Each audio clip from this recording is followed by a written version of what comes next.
Untuk nomor pengaduan di Densa sekarang itu ada 2 nggih. 081227 044440 sama 081 227 044441. Kedua nomor pengaduan itu yang satu dipegang oleh supervisor saya sendiri, yang satu dipegang oleh operator DTKS. Jadi terkait dengan data, terkait dengan DTKS, jadi terkait orang DTKS dan orang yang memang membutuhkan bantuan. Oke, ketika itu kita kontak dulu dengan pendamping kami yang ada di desa, yaitu pendamping PKH maupun pendamping TKSK. Tak suruh untuk menvisit dulu, betul nggak di sana. Solusinya apa? Ketika itu dia segera lapor ke kami, dan laporan itu kita lihat kalau memang beliau belum dapat bantuan dan kenyataannya orang miskin, kita lihat dulu KK-KTP-nya, apakah sudah masuk EKTP atau belum. Kalau memang belum, silakan untuk ke desa untuk minta EKTP, artinya di proses KTP-nya. Kalau memang itu sudah, nanti proses untuk masuk ke DTKS ya otomatis dimusdeskan di desa dan kemudian dimasukkan di dalam program SIK-MG untuk segera diproses mendapatkan bantuan sosial. Karena data yang digunakan dahulu itu adalah data tahun 2015. Sehingga data yang turun ke bawah itu data yang masih murni, yang belum ada verbal. Dan ini tahun 2020 kita sudah mulai melangkah, artinya go untuk gimana tahun 2021 nanti bisa bagus.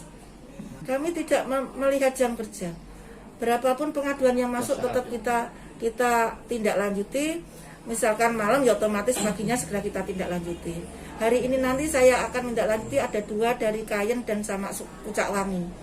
Meskipun kondisi sekarang di Pucak Wangi sudah ada penjelasan dari TKSK dan itu merupakan tidak benar informasinya.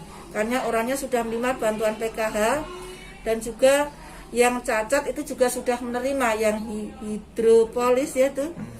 Ya, yang besar kepalanya itu sudah mendapat bantuan. Padahal kemarin dari informasi dari mana nggih Samin Pers itu belum menerima. Ini sudah.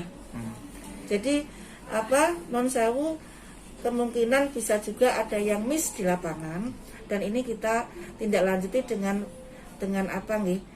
Kita kenyataannya gimana? Saya tidak ingin nanti ada penipuan.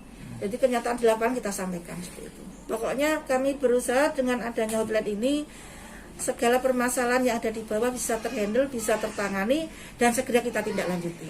Sebenarnya begini, ini kan proses ya. Sebenarnya tidak kendala ketika proses itu baru pertama kali kan agak ribet. Tapi saya yakin nanti ketika ini sudah jalan begitu tidak seperti ini. Karena apa? Harus juga membuat kesadaran di desa terkait dengan non sewu. Untuk pemerintah desa juga harus aktif, Musdes harus aktif. Yang kedua, operator desa juga harus aktif memasukkan. Kalau data itu tidak masuk, tidak bisa kami rubah. Jadi ada kesadaran pemerintah daerah untuk aktif, gimana untuk mengentaskan kemungkinan dan merubah data yang non sewu yang dulu misalkan kaya, terus kemudian sekarang masih kaya, itu harus berani merubah. Dialihkan kepada yang membutuhkan. Dan kami juga berharap masyarakat yang sudah kaya di bawah sudah mampu sadar untuk bisa memberikan haknya kepada saudaranya yang membutuhkan. Jangan sampai ada tidak namanya pemerataan ya. Seperti itu. Jangan lupa subscribe ya.